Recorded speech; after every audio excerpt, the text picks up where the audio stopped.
Might as well get started. The Absolutely. show started. Ready? Absolutely. Let's hit it.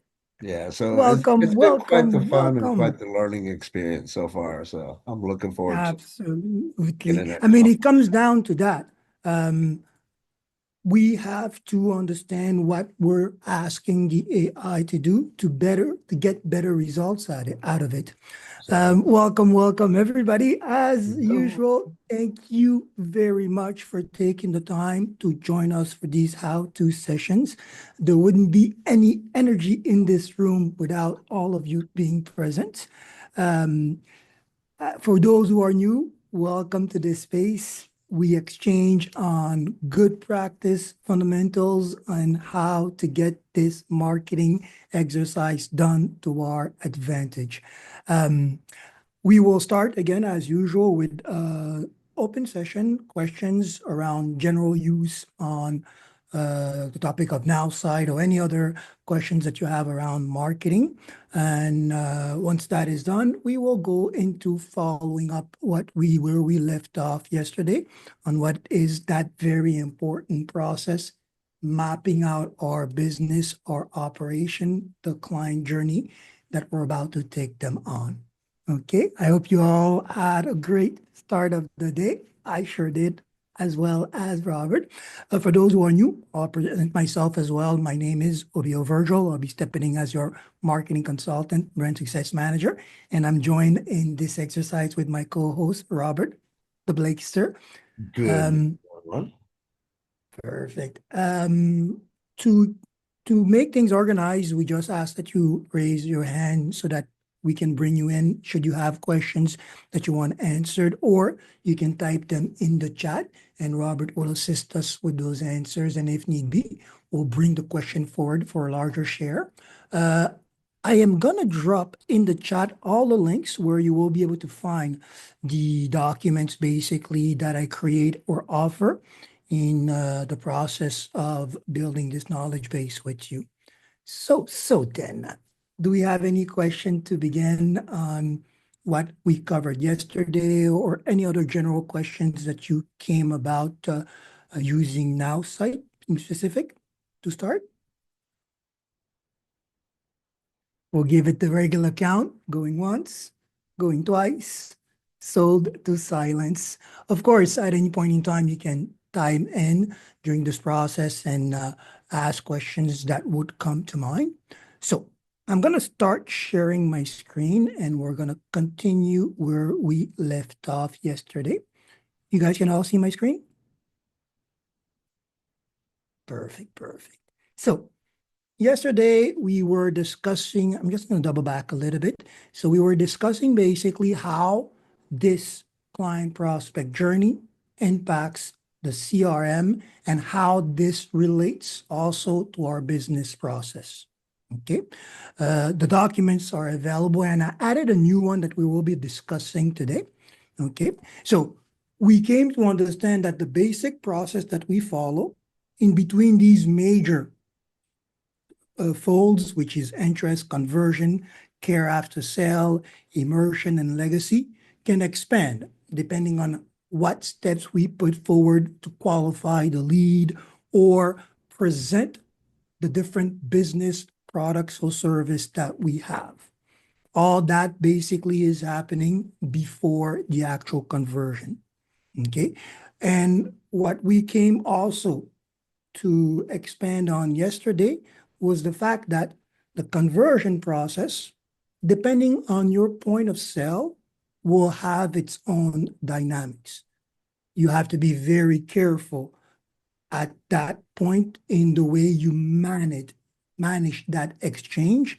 Simply why? Because we are now in the phase where we're creating and building that relationship. Very important. We came also to understand that if we're using a different CRM than the one that we are running for marketing for the first part of the exercise acquisition, right? Getting the contact in, presenting the offer, concluding that exchange, and then going through the actual billing process. And often enough, you can be forced or will be called to use different CRM. This is something that is very familiar in this space where, as affiliate marketers, we are handed all-in-one business platform with the conversion process built in, and we are responsible for setting up the rest of the operation or tailoring the operation to our brand and to our mapped or planned engagement process with our targeted niche. Very important. And depending on that, you might be outsourcing or creating content or putting together your invoicing process, your billing process, your first client care review, or follow-up booking. In yesterday's share, the presentation that Lisa graced us with illustrated that point.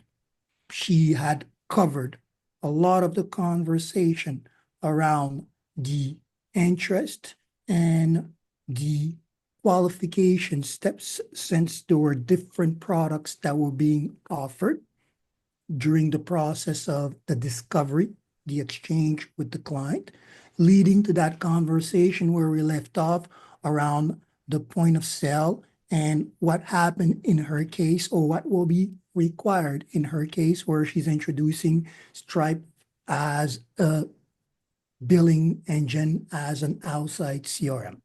Very important. On that part, before we continue in the process, was there any question, any points of confusion that you would want to clarify, specifically to how you're running your operation, if it differs from what we discussed? An embedded CRM provided you by your opportunity, or a selected one that you're familiar with, that you're using to directly offer your product, service, or request payment. Any questions so far? Good. At any point in time, you can raise your hand if you have any. Now, how does that look like in our CRM? And again, I'm using the Nowside CRM since we are very familiar with it. And creating campaigns is something that we have gone through, and also the progression of the conversation, how to build this engaging conversation through the sales flow or the emotional stacking or emotional trigger stacking approach in our conversation. Of course, that structure of creating content will vary a little bit in this space where we are invoicing or following up on the client care, depending on the type of services that they opted into. Remember that we had discussed the fact that depending on what you are doing, your service setup will expand into different legs pertaining to the different tiers of products or services that you're offering. And of course, at this stage, they will need to follow their own conversation, their own billing process, their own follow-up care. Ideally, when you have these type of process in place, when we look at the understanding of tiers, for example, the idea is that you're offering these, but at one point, we do expect the client, or we expect some clients to start with service one and then gradually move on to the next leg. This is what we tend to refer to in the business as upsells or lateral sales, depending on how your product complement each other, right? If it's products that are on the same shelf of need, then we will go across laterally. If it's a product that evolves and upgrades each time the cycle of use or of interaction with that first leg of the service is done, and we move on to another level. So if you have different tiers that work in sequence, then that conversation also will have its weight, since the rollout will be meant to reinforce what is happening at that point of sale, but also position the next step and the journey after that. Good so far? Perfect. And what we also came to understand is the importance of this question. How are we closing the deal? How are we billing the client? What are the conditions, the terms?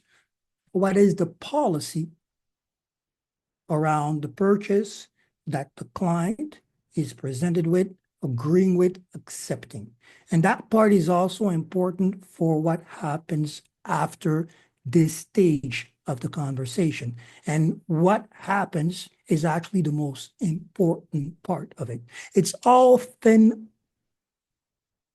overlooked or unappreciated, right? In the conversation that we've been having, or in the three steps, the three-step flow that we offer: acquisition, conversion, retention. You have seen me, you have heard me say time and time again that the most important part, at least as far as I'm concerned, is what is happening in the retention. As a matter of fact, the stronger your retention process, the stronger your acquisition process. Very important. The retention process is where we start growing our company.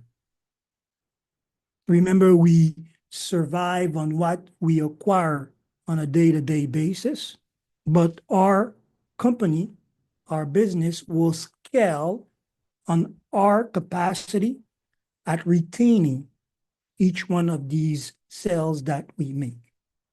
Otherwise, we're stuck on the wheel, the hamster wheel, constantly running to be able to make up for the turnover.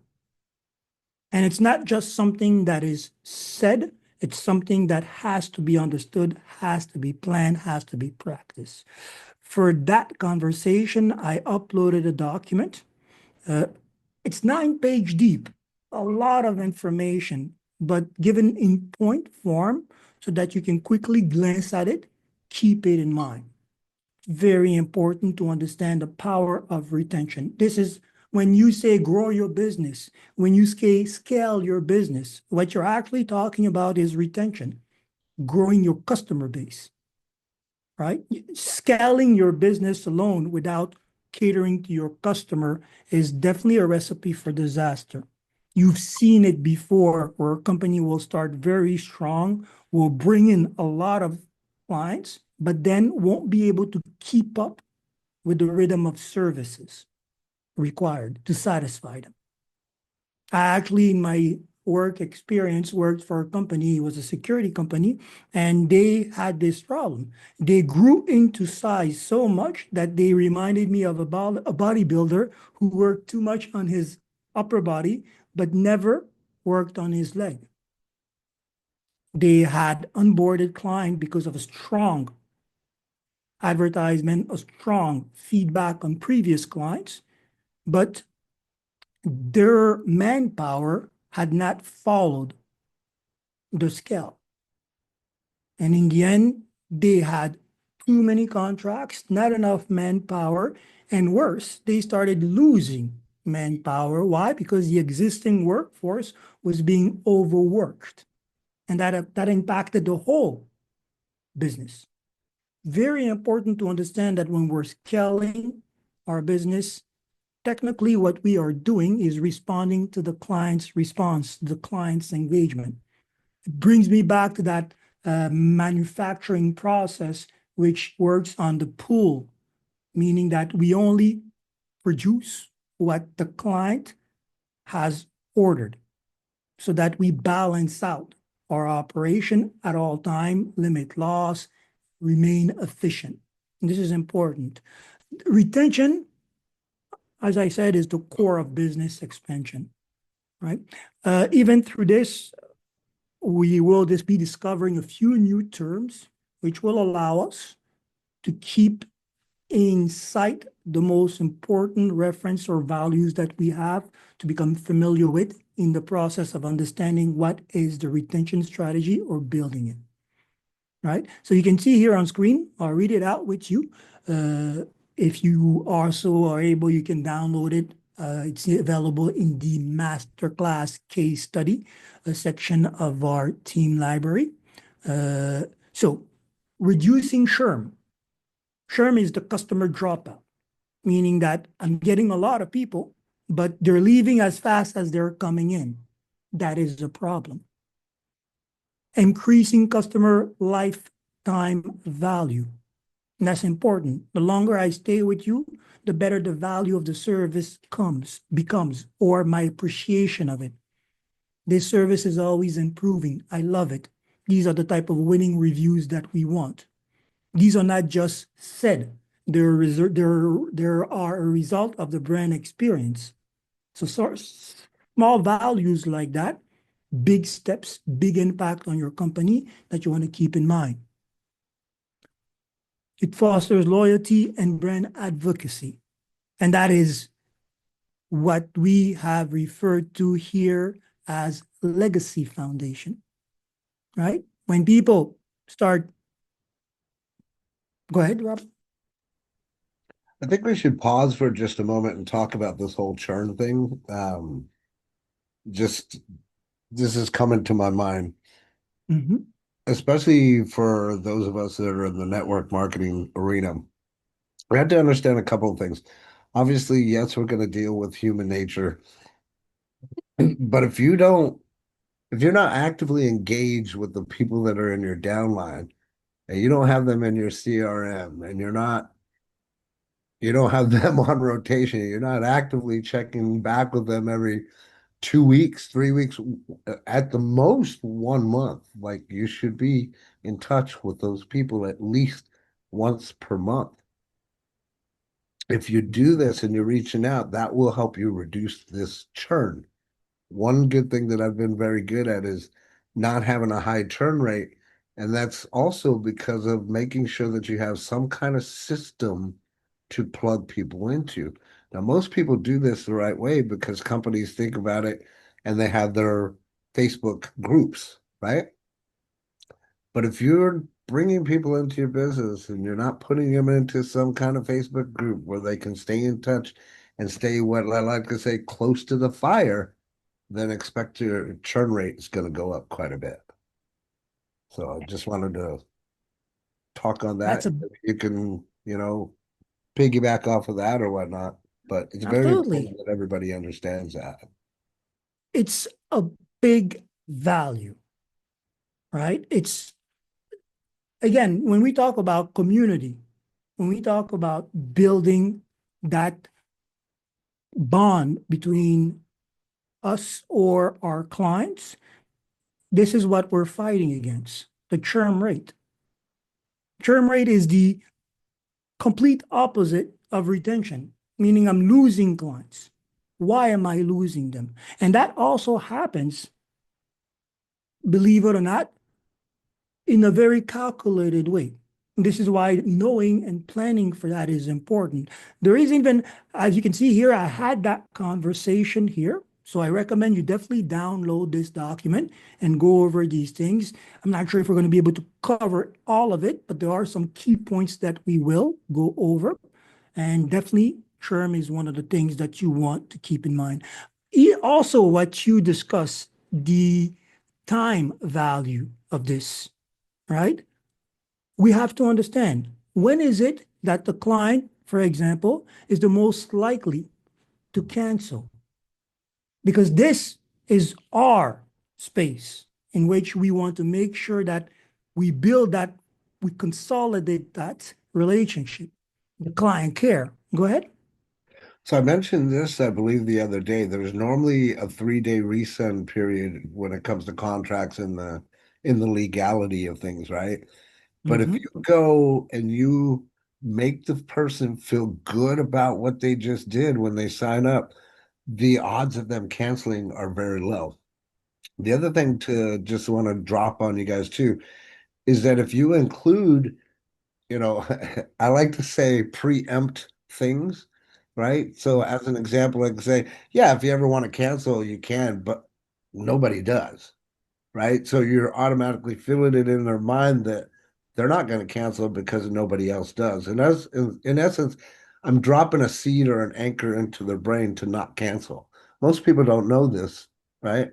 So just food for thought. You guys can incorporate that into whatever your presentation is and throw that anchor in there right away. That is a textbook example of using the strength of your retention to sell. Why? Because you're confident in your product. You're confident in the way the experience is going to unfold, and you can already put that. If ever you would want to cancel, but usually that doesn't happen, our satisfaction rate is there. It also assures the client that you're not money oriented. I'm telling you, hey, you're going to love this. But That's if you don't, also there's a policy. Go ahead, sorry. that's also another example of battling an objection in advance so that you don't get the objection. Mhm. Absolutely. And you remember when we discussed about objection handling, well, understanding what could lead the client to cancel is part of that, because that is what you will face right away when you're trying to present the product. This is all the fun stuff that I love to teach. Yep. Absolutely. Before it's this is one thing that we often forget, something that is part of our learning process. Go ahead, Rita. I have to attest that I use that as well because during a presentation, if somebody inevitably is going to ask at the end of the presentation, can I cancel at any time? So if I make that a part of the presentation, that has already been addressed and then nobody asks. So that's really a good that works. Yeah, absolutely. Exactly. And if you're to piggyback off of that, if you're speaking or starting something like that, your best bet is to start off the audience asking questions to make sure that you're talking to the right audience. And again, dropping those anchors or seeds before you even go through your presentation. Going through your presentation, that's where you're going to drop those other anchors to avoid those what we call objections. As a matter of fact, there's only one type of Q&A that doesn't have that question on the board already. Only one type of products. Final sale. There's no refund. You were told at the beginning, don't ask that question. But when you're building your product, when you're looking at now, how is the client possibly gonna react? It is impossible for you to not have considered cancellation terms, if not just to protect yourself. Right? So this is part of that process. That strategy building around your retention will strengthen your offer at acquisition, will strengthen your knowledge or expertise at delivering the conversation during the conversion to close. Go ahead, Robert.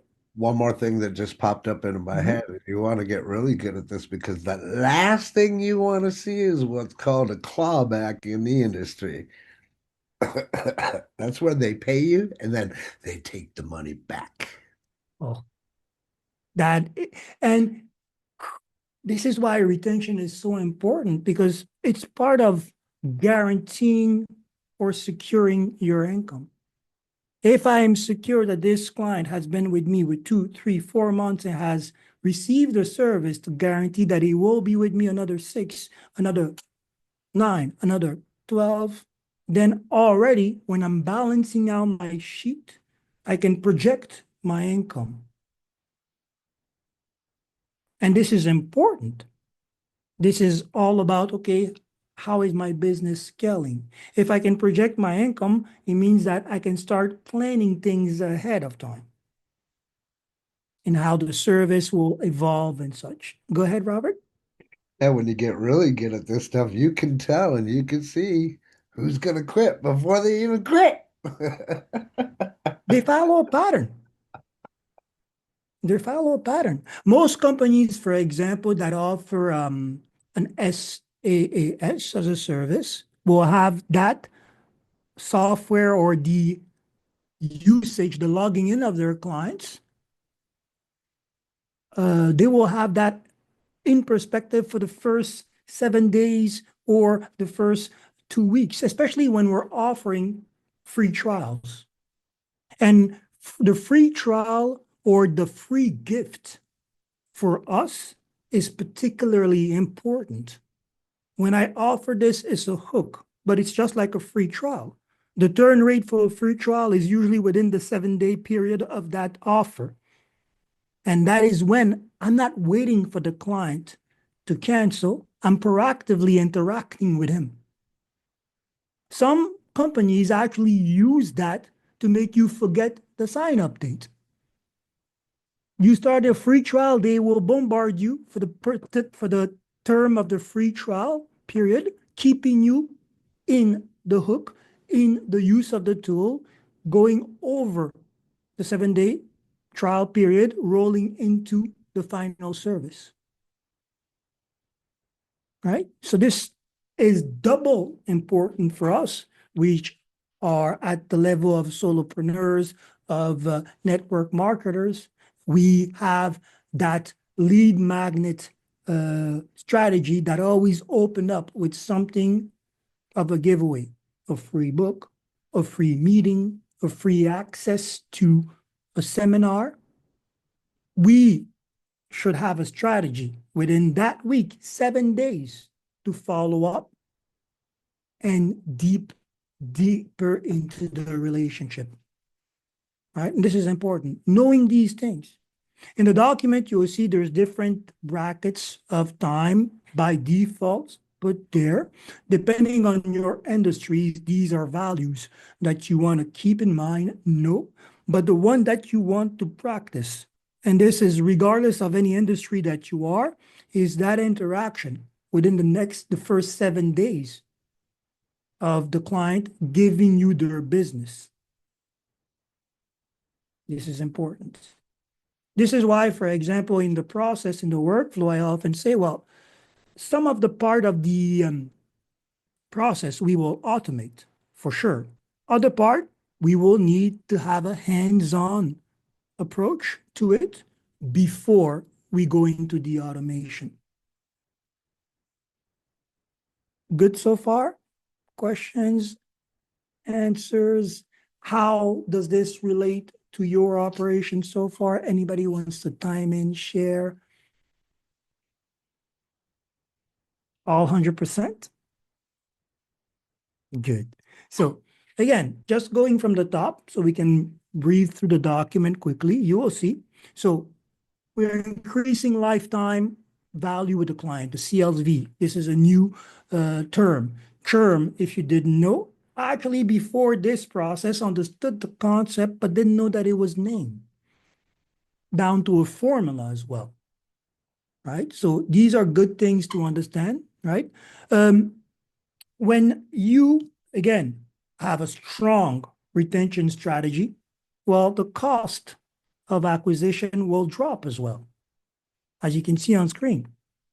Acquiring new customers is harder than continuing the relationship with existing customers. A client that has purchased from you or accepted an offer from you already is an easy or easier upsell, an easier lateral sell. And this is what the retention process is supposed to do. When we say the money is in the list, it's because, yes, the bigger my customer list is, the better it is for me. Great. They have purchased, they have bought in, they're in the space with me. But for me to grow the value of that list, well, it's through these interactions. Understanding, okay, well, how is the client reacting? How is the client embracing the service? How long do I have to keep that client in sight before they can actually leave the nest and join the rest of the community and actually be one of the people that will say, hey, I've been here for a long time, come in, or I will show you the ropes, which often happen with now sites. We have this, before I discovered the community, most of you guys were already in this. And since I joined the community, new people have come. And we have talked about this process as well, and we're all echoing in the same positive experience using the tool and the community. And that is something that you want to have built into your process. When we tell you go create a group, go start a community, have group sessions, what we are actively working on is this: the retention force, the engagement, the long-term engagement that you can create by just simply practicing these things, being present for the client that gave you their business. It's not catch and release. That's very important, right? Increasing the margin of process, that relates to everything that we can do laterally and upselling the client, or even just the client referring people. Right? Very important. We talked about the fact that we can project the value of this relationship if it has been ongoing and we have given it all the love for it to continue on the same rhythm. We can predict that. And this is important. For example, if we're looking at going to the bank, for example, for credits, they will ask, what is the value of your company? Well, I generated this with this amount of client last year. This amount of client has steadily increased over the last months. So going into this year, I stand to be making more than the previous year. How can you speak with so much certainty in a business conversation if you have not yourself looked at all these aspects? How can you onboard a client properly if you do not know your retention strategy?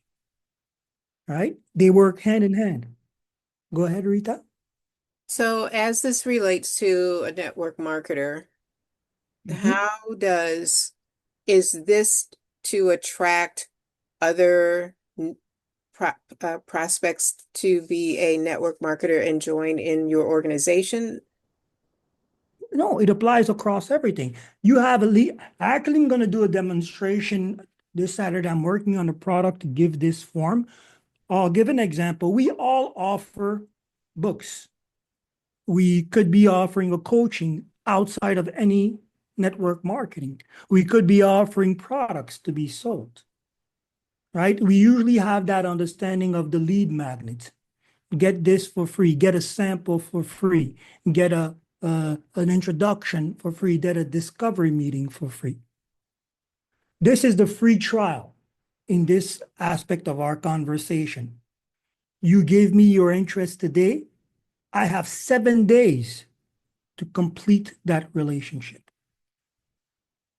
7 days beyond the automation, right? Because the automation will help us with that first 5 emails onboarding if we've done it properly. It will help us with maybe the selection, qualifying process. If these emails during the onboarding session, one by one, are meant to get you from one room to the other, one state to the other, right? Well, during that time frame, you also have to have this strategy to be able to get in touch with the client, to be able to let them know that you're available, that you're aware that they're going through the process, that you're aware that they might have some question, right? Even starting to answer these questions preemptively, like I said. If you're having difficulties, this is how basically you would take the time to get in touch with us for any question, right? Preemptively. So it works across any business. Of course, remember, as network marketers, we also have to understand what we are doing in the terms of, which one was it here? Oh, sorry, it was this one. In the terms of what's happening. Network marketers, we come in at the point of sale, right? We are sold the offer, and our responsibility as coach is to coach the person into setting up their business, setting up their process, understanding their service, bring them back where we actually met at the point of sale. So this works across any line of business. Any line of business. Dentists do that. You go to the operation, they usually will follow up with an email shortly after, and then they time you on your birthday and send you that follow-up retention strategy, right? Year after year, you need to check your eyes, you need to check your teeth. They have you on the clock. They have a retention strategy. Most dentists will ask you for your email, for your contacts, so they can send you reminders. Go ahead, Rita. I just wanted to say that I had an aha moment, and I've heard you say this Share, before, and share. I've seen this a few times. So when I came into a business, I didn't know anything about their branding or their strategy or their marketing, maybe had an inkling. However, Mhm. when I first joined, I understand now why you say when you first you come in as point of sale because you don't have any of this other stuff. You know, the things above the point of sale. You're not in that arena. But once you become a part of that, now you start out with your branding or the business setup, the branding, the process, the strategy. And okay, I just got that. Thank you so much. Because I heard you say it before, but it just dawned on me what that actually meant when you come in and point of sale. I'm like, what do you mean coming in at point of sale? But I don't know what you said, but I just finally got it. Thank you.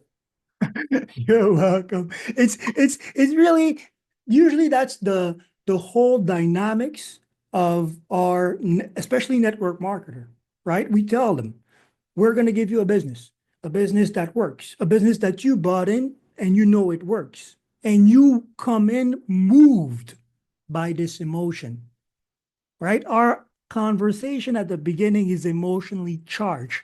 We're love bombing the client, and he's going to move on that emotion.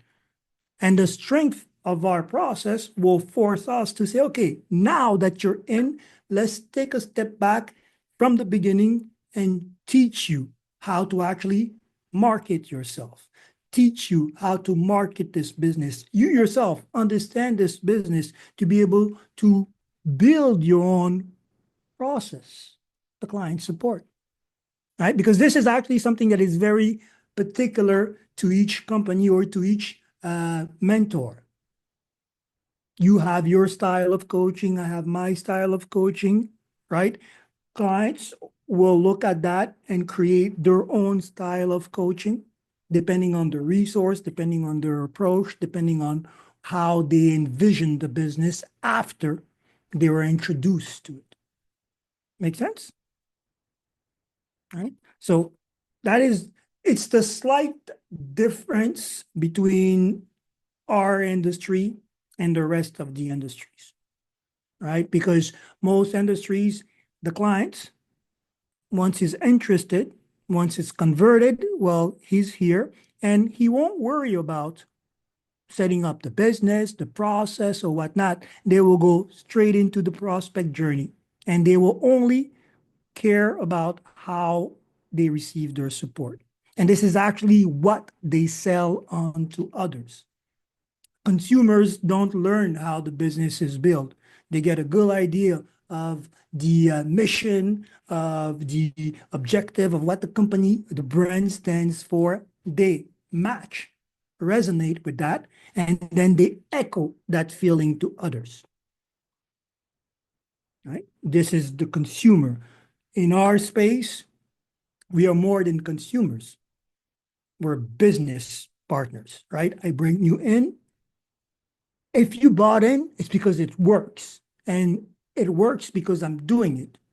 And I can show you how, right? Very important. And all that, again, stems from a good understanding of what happens after the retention process, the difficulties, the hurdles, the constraints that I want to remove from the client or from my prospect so that they can enjoy the learning path and share that experience with others. Go ahead, Robert. I was just gonna say, first off, kudos, Rita, for having your aha moment. Like she said in the chat there, she would have missed it if she wouldn't have shown up. So it's important to stay close to the fire. For you, Rita, do you remember day one boot camp? Consumer versus creator? That's what this goes back to. Day one boot camp.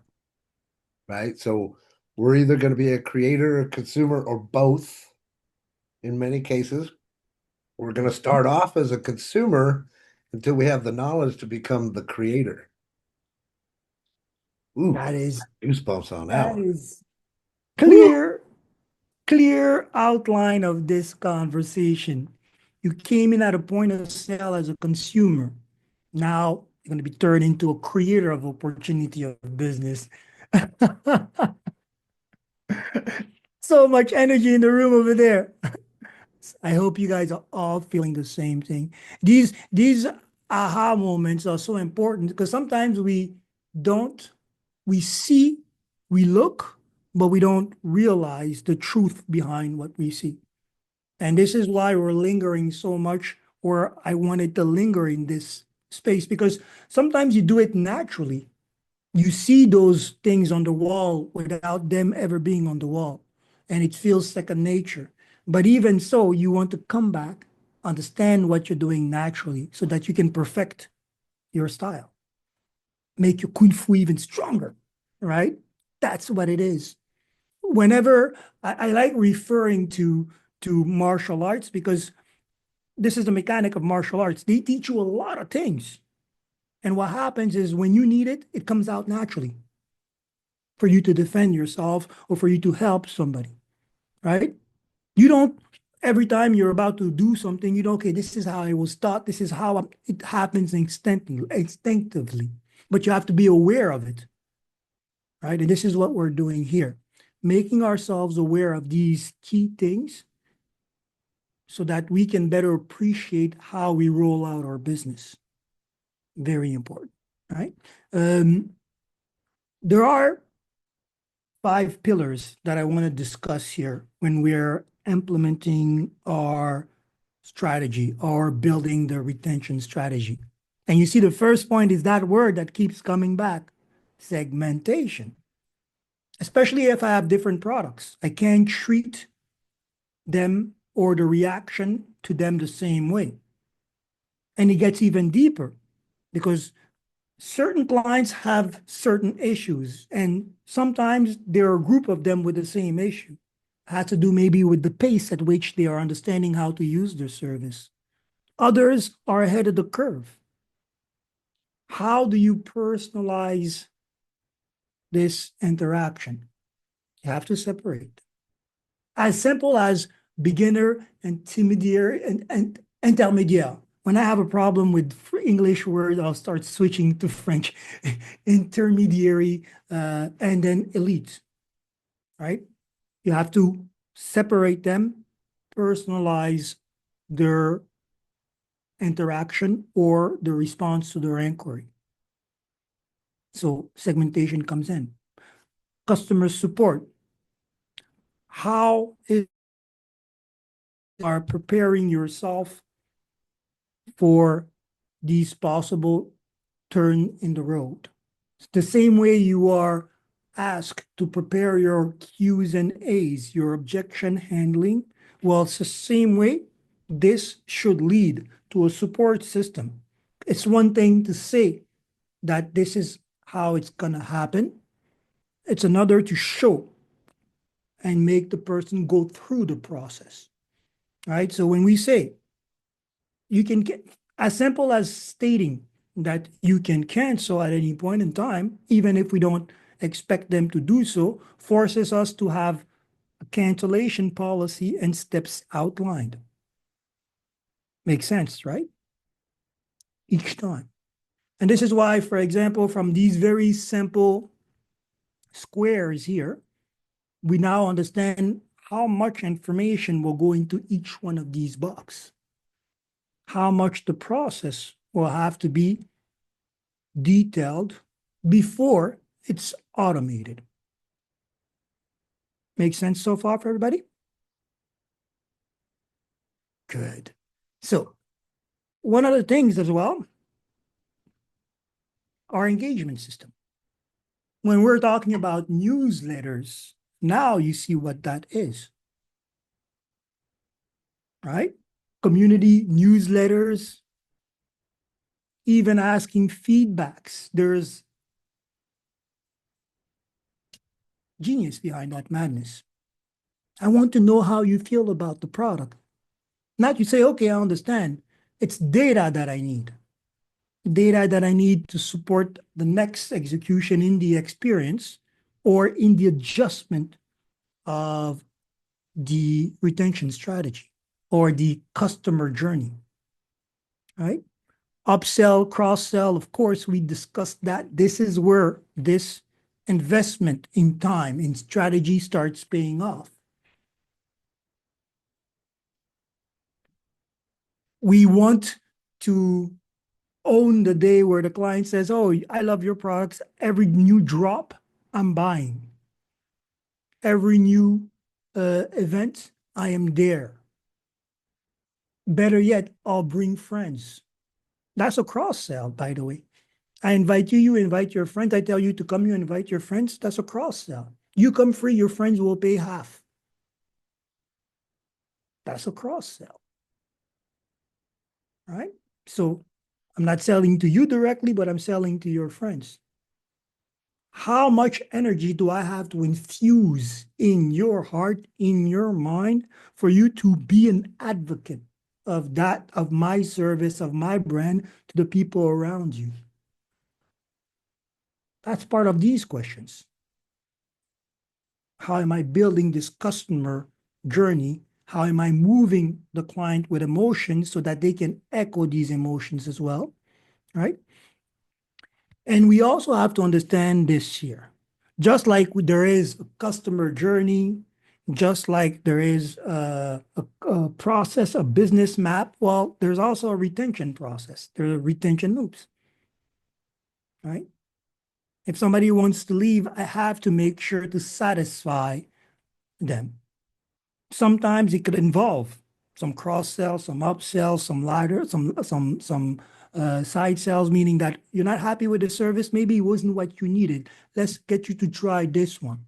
But if I'm not there to discuss that conversation, if I have not planned for the switch in speed, if I have maybe oversold the client or he overpurchased on his own, right? The product was there for him and would work, but he went too high. For example, often enough, some of us have been introduced to this ecosystem at the highest tier, not knowing how the lower tier is built upon or is building up to this high ticket. We either have to rely on the strength of our mentor to get us to understand all the business process, or we'll go to customer service, or we will end up saying, you know what, we don't want none of that service. How many times you have gone to a business and you have asked to cancel and they hate you with, okay, you know what? We'll reduce your fee, take the next month without a pay. We'll send you specifically one of our agents to help you through this hurdle.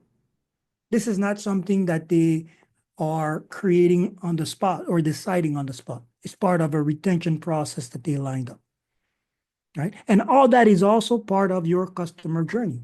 When we're talking about the customer journey, this is also what it means.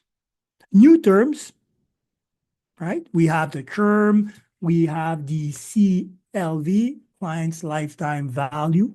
Now we have the customer retention rate. We have already discussed the term, we already have the CSV, and we have the NPS, right? Repeat purchase rate. If I'm selling wellness products, that last one is definitely something that I want to bank on, right? I'm selling you this toothbrush paste tube. If you brush your teeth every day, you should run out within 30 days. I have a plan to retain you into this service. I have an offer. You bought one, you love it. The next purchase, you get half off the second tube you buy. The one plus half off on the second. Just don't use it for yourself. Use it for all the family and friends. Go ahead, Robert. That's actually where the subscription model was born. See? It didn't just spring out. It was part of this process. right? So you want to keep that in mind. Even if you have 1 or 2 points at least, have some strategy there. Because often enough, that strategy will be something that you will call to refer to when you're about to close a deal. What happens if I'm not satisfied? Don't worry. This is what it happens if I change my mind and I want my refund or my cancellation. All these questions you have thought about beforehand. Go ahead, Robert. Yeah, one last thought that just occurred to me to pop in that popped into my head to say is, to close a deal, there's a lot of preparation that you need to consider and think about at the very beginning. This is what the biggest and common problems that most of us have is not understanding all of these things that we're covering because there's a lot, right? But once you get this and you understand it, you hear people like myself and others say it's easy. It's only easy because of that knowledge base. That's really what it boils down to. But if you don't take the action, that's the big thing, right? We could sit here, we could tell you all these things, but if you don't take the action, nothing's going to happen for you. Exactly. Things only get easy because you've practiced them. Look at, for example, riding a bike. Oh my God. Some have never practiced or never be able to. But everybody that is riding a bike had to practice. And then it became second nature. They hop on the bike, they're gone. Right? Can't catch up. They're now trying to do these things. Everything that we say is easy, even talent is something that you need to practice, or you forget it. You become rusty. I had so many musician friends that were good at one instruments or good at singing, and they went into a certain hiatus, and it was hard for them to come back, even harder for them to be back at the level they were. They left. How many times we say he left at his prime, was never able to come back. Right? So even the things that we feel are easy because we practice them regularly without even thinking. Right? Repeating yourself constantly in your head. Don't say basically. And then you become second nature. I haven't said it in a while, eh? So very important. You have to practice this. And in this world of ours, beyond skill, it's discipline. Right? You don't think about the discipline of going to work when you have a boss. They expect you to, you get up. But when you're on your own, all this becomes your own discipline. I need to do this. I need to practice this. I need to repeat this constantly. I have to establish a system so that it becomes second nature every time I start engaging with a client. I know my sales flow. I know the process that I'm going to be getting them to follow. I know where the objections or the pushback might be coming from. I'm going to preemptively handle those. Go ahead, Robert. So I've got something for everybody in here. Drop Okay. it. There was a friend of mine that posted a really fabulous post this morning. I'm going to do my best not to butcher it. Anyway, the story kind of goes like this. One mentor was talking to a student, and they told the student, go to the store and go get you a can of Goya black beans. When you get those beans, I want you to take a snapshot and I want you to send it to me. So the loyal student listening went to the store, got the Goya beans, came back, took a snapshot, sent it to his mentor, and said, okay, now what? The mentor thoughtfully said, that's all it required. It simply required you taking the action and moving forward, going to the store, getting the Goya beans and bringing them back. By the way, Goya just happens to stand for get off your ass. So I encourage all of you, because I'm going to physically do it. I will be going to the store. I will be getting a can of Goya beans, and I will be setting them right here on my desk as a reminder. And I encourage any one of you that would like to participate, and feel the need to do this, do it as well. If nothing else, you have that reminder on your desk saying, hey, get off your ass and go make something happen. So just wanted to share that before we ended. And I Absolutely. yield. Oh, can keep going because you're always dropping some jewels. And we can't get enough of these treasures, right? That is what makes the difference between successful and unsuccessful. The Goya, get off. Whatever you're doing, move with it, right? My Just like friend, marketing. my friend Joel Terry, the eight-figure earner, Mhm. he likes to say, take massive imperfect action, right? So even Mhm. as we were sitting here talking, and I had that phrase that I was just telling Rita about the whole consumer thing, I'm like, oh my God, this is great. Boom. Into action, already got a post up, it's out there. That's the thing to consider. When you have something like that right in front of you, like get it done. Just get it done, get it over with. That is also the one of the rules of efficiency. I found, and even more so, I'm living it these days, is that when things are happening, the best way to stay in control is to handle them right away. If you get a request, address it. Because once you start accumulating things, well, that Goya becomes very, very hard. Because you get up and you have so much things to do, so many things to do, you don't know which direction you want to go. It's also one of the things that when we're stuck in the frenzy or the shining moment and everything looks shiny, well, we get up and we don't know where to go. We sit down again and contemplate. And then something else comes up and we get up and want to go. And well, there was this. Let me sit down. And we get stuck in that also. Pick a direction, move. Because again, we're chasing perfection. And perfection is a becoming, it's not a state. At least that's how I chose to embrace the word perfection in all humbleness. As much as I want to be perfect, I know that I will be forever imperfect. And the joy is in the journey of correcting yourself. I Go love ahead, that. Rita.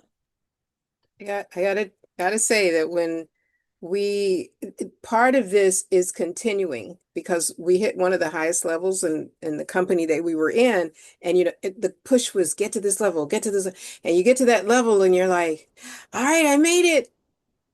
But what they don't tell you is you got to keep going. You can't stop. So just because you hit a level doesn't mean that you rest on your heels. You have to keep it moving because you will fall from that level as well.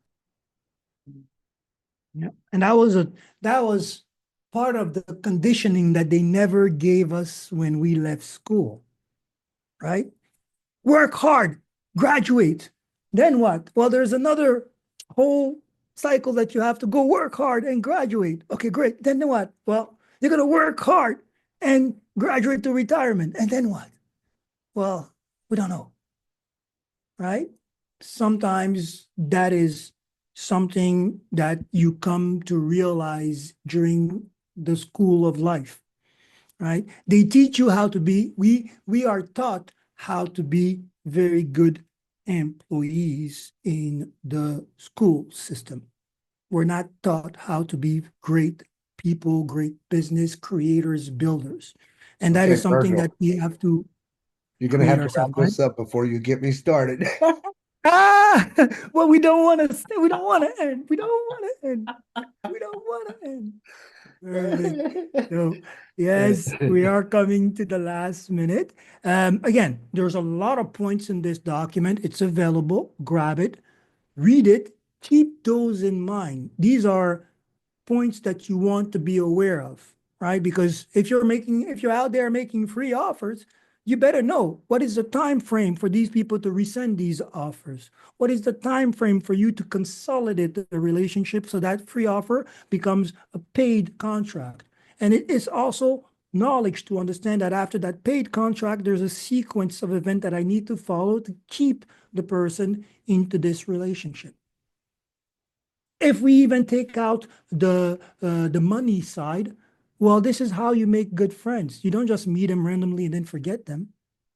You meet them and you grow the relationship. You entertain. You start making plans together for future.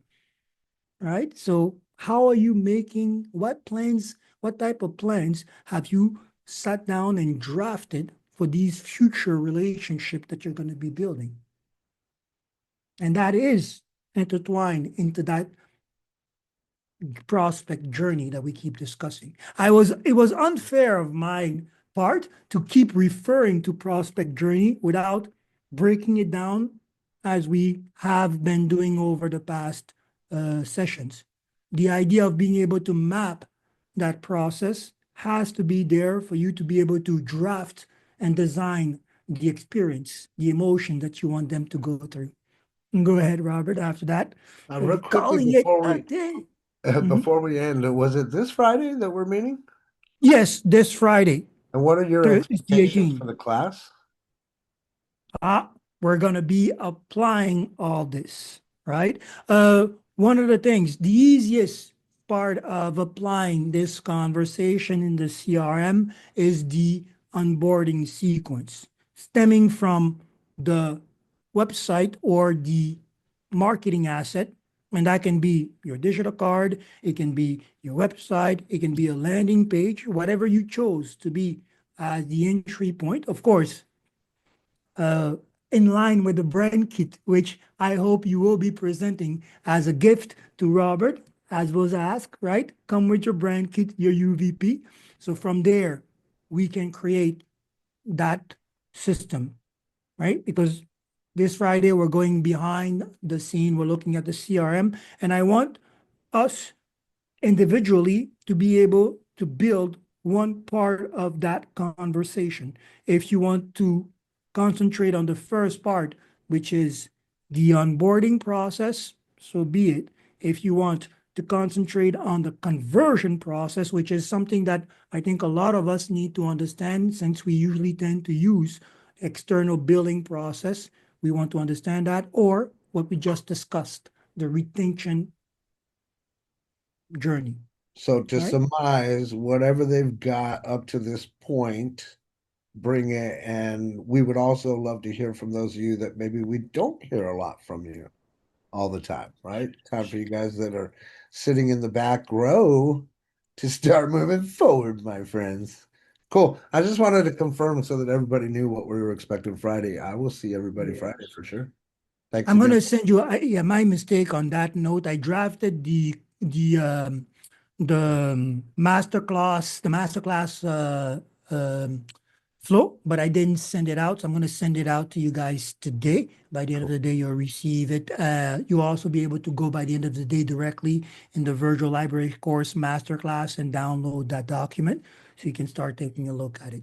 Okay. Awesome. But Thanks, brother. all in all, we're applying everything that we have discussed over the past 4 sessions. Wish me luck tonight.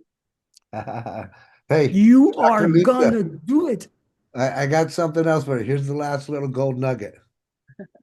Luck is for those short on talent, my friend. So I'm not going to wish you luck. You got this. Go make it happen, my friend. Mhm. So far, what we say, what we saw, what you demonstrated, you're gonna be good. Have that information, have that next step plan, and you'll see that the delivery on stage will make it will be even stronger. I know I'm gonna catch you after. Awesome. Break a leg. Thank Go ahead, you. Rita. Before we leave, I wanted to say, I heard you say something else that Dorea was asking about in terms of how do we find certain documents, but I heard you say two things. One is, and I've been looking through trying to create a content thing. You've got Masterclass, which is the Fridays. So then we have the how-tos, which are the Tuesdays and Wednesdays. But the documents we can use on both, but it helps me to separate that. Okay, if I'm looking at this one, we're just talking about the how-tos. I need to go to the how-to part. And if we're looking at the other one that I just said, I forgot. The case that the masterclass was okay. Master classes, yes, thank you. That is a section a different section with the document. So thank you, because I just got clarity, and I'll share with DeRay if she's not here. Yes, just to share it with everybody. So it's really here. Since what we tend to cover during the how-to session will generally be applicable across the board. When we're looking at general values, you look at the content sections in the how-to case studies. That's the case studies. You have everything here that we covered. No, sorry, I'm gonna have to come back here myself. Okay. Masterclass recap. Everything in between our master classes is here. The business operation, client journey, CRM, and what we just discussed today is here. Okay, and the other ones are, and these are the videos. I'm gonna have to clean this up myself. I understand why there are some confusion. Yeah, the how-to is number 4. There you go, the course library here. I usually put all the documents during these exchange here as well. Okay, so course library. So you can see here prospect journey mapping, business operation. And the other one is the case study and library for the masterclass here, recaps here. I'm going to remove some of these extra ones today. So that way it makes it more easier to navigate, because all in all, I think you most likely or mainly need the video part, just in case you can't go to YouTube, and the different masterclass document and how-to sessions. Good. And yes, and I said that's all I was going to say, but I just want to say thank you again to those people that went to your YouTube channel, because I did notice that there were a few. I'm stalking. Okay, I noticed that there were a few extra thumbs up that were there, so thank you for that. And also Dr. Singletary, Dr. Lisa, she has her channel too, which I went and clicked on it the other day. So please, please, please, please support all of us, the Blakester Yes. and anybody else that has one that. And for the silent ones that don't speak up so we can support you too. This is our community of support. Thank you. Absolutely. Everybody, next time, if you have a channel, if you're thinking about opening the channel, put it in the chat so that we can go and support each other and gain from what each other are doing. This is the community, right? We must share knowledge, energy, and blessings. Blessings to you all for the rest of the week. And see you on Friday. Bye, everybody.